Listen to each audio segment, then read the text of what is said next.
Chris Flores here, FLO Fitness, and welcome to this week's Chalk Talk.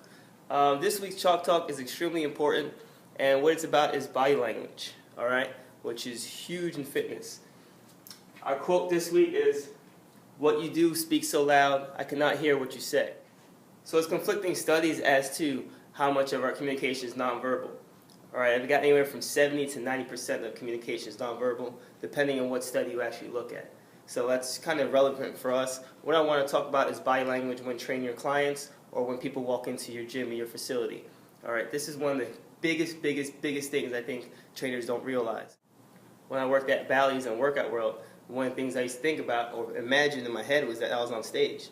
And while you're on stage, you want people to check you out and see what you're doing. So sometimes I would do things with my clients as far as exercise-wise and stuff that was super creative and super crazy sometimes just to get attention, so that you get more clients based on that. All right, if you're doing what everyone else does, then people look at you as just another trainer. But if you're that guy in the corner of the gym with your clients, roping things off and doing some kind of outrageous stuff, as long as it's safe and has a purpose, then you'll get a lot more clients than the average trainer who's just going from machine to machine to machine, standing there texting and looking around. All right, before we get into today's Chalk Talk, I just want to talk a little bit about why this whole thing came about.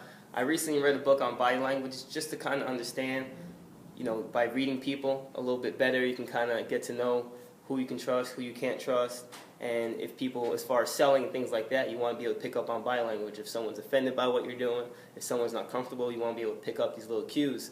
So anything that makes you a better person or better at your job, I think is something important. And body language, I think, is a huge part of our business. And I read this book on it, and ever since then I've been inspired to kind of talk more about body language and some of the things we're doing. Today we're not going to get into too many actual body language scenarios, but I just want to talk about a few things that happen in fitness, and from the little places I've been and different gyms I've been to, some of the things I've picked up and I've seen. And you see it when the clients disengage with the trainer, or if the trainer is too much ego-driven and into themselves, the client kind of feels like they're not getting that attention they need or want from their trainer.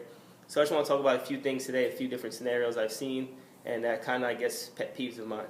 Now, some things I want to talk about as far as body language are just simple things you can do to be a little more engaged with your client.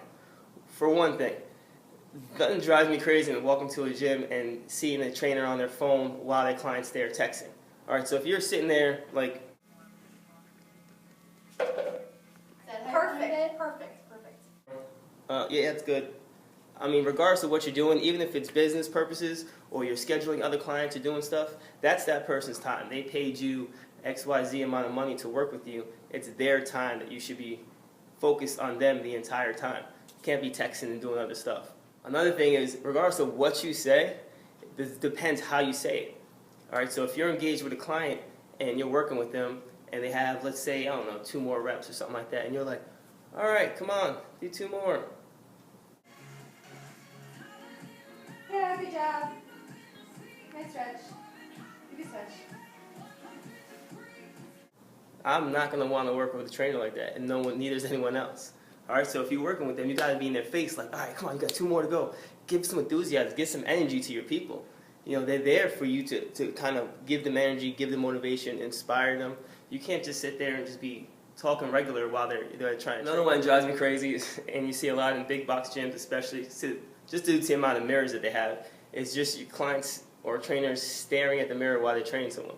All right, no one cares what your arms look like or your chest looks like in your t-shirt, so you should really stop checking yourself out while you're training someone. Focus on the person you're training, not on yourself in the mirror. Another pet peeve of mine that I tend to do a lot too, so I mean, I'll be the first to admit that some of this stuff I've done myself. Sometimes it's when you're in charge of the business and you're working nonstop, crazy amount of hours, it's almost impossible to get around some of these things. But one of the ones that I do sometimes, I'll admit, is eat while you're training your clients. And the reason why is if you have a 5:30 client, I'm kind of stuffing down breakfast while I'm warming up or doing something like that. But once the food's over, it's completely on to them. But you do want to try and prevent from eating while you're training your client. There's nothing worse than walking around the gym floor with, I don't know, you're chewing down on brown rice and chicken or whatever you're eating, or stuffing down yogurt. You know, a meal bar or something like that, that's not too bad. But when you're walking around with a plate of food while you train your client, it looks extremely bad. This next one's, I guess you would say, more for guys than it is for females. But I think females, you are guilty of this too. and it's checking people out while you're training your client. But it is, I guess it's hard not to sometimes, but when you see a girl walking past and you're training your client, try to keep your eyes on your client. Or for girls, you see that guy walking past you while you're training your client, focus on your client. They're paying you for this time. If you're sitting there checking people out, it looks really obvious, and people around you can tell too. Another thing I hate, this is not necessarily a body language thing, it's more of a, I guess you would say ego thing, is people showing up their clients. Like, obviously you can do more push-ups or more pull-ups or do the exercise probably better than your client in most case scenario, unless you're working with like high-level athletes.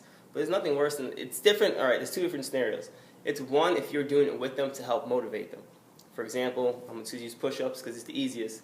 If your client's doing push-ups and they're kind of stuck and you get down with them like, oh, come on, I can do 2 more. Whatever, you can do it and do it with you. If you do it in that sense that you're doing it with them, that's one thing. But if your client's doing a push-up and you go, oh, that's easy, and you start doing clap push-ups, something like that, I mean, who are you really trying to impress? You trying to make the client feel worse?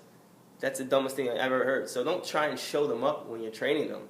You want to help inspire them and work with them, not make them feel bad about themselves so they go home and go, oh, wow, my trainer's so great. He can do 400 push-ups. I can only do 10. It's not really helping. So stop showing your clients up. Clap. Stagger. Clap. All right, ready? Do it. Come on, go. You're spending too much time. Let's go. Come on. Yes, you can. What do you mean you can't? Everybody can do it. Now I've kind of showed you and told you some things that you shouldn't be doing. Here's some things you can do to help improve your body language when working with your clients and to help people around you, whoever's in your facility, perceive you as not better than you are, but perceive you as a person you should be perceived at when you're a personal trainer. First thing is to be hands-on with your client. Now when I mean cueing, there's verbal cueing, but there's also little things you can do as far as tapping the client. If they're not firing a certain muscle right away, you can tap on that, or kind of adjusting their position. So for example, if they're doing a plank and you kind of just come over and lift their hips up a little bit, it shows that you're more engaged. Now your heel. You drive up with your head. You're feeling your glute and your hamstring. Yeah? Here's another thing you can do with your clients that will be extremely important is how about you smile? I'll be honest with you, I see trainers sometimes walking around their gyms and they're like, all right, ready to work with my client. That's not going to get you more clients. All right, if you're smiling, you're happy, and you're upbeat when you're working with them, like, yo, I can't wait to see blah, blah, blah, blah, blah, whatever the case is, you gotta have more energy. One thing I always tell trainers when they come through our mentor program is that if you're at a level 5, your client's going to be at a 4 or 3. All right, you got to kind of be at a 10 when they walk in the door. Because if you're at a 10, then they'll be at a 7 or 8. They're usually a little 1 or 2 levels below you. So you got to increase your levels to help them increase theirs. All right, so if you're moping around and your shoulders are rolled forward and you're kind of like this, that's not the person they're going to want to work with. So one thing, pick yourself up, adjust your posture, and smile a lot more, and maybe you'll get more clients.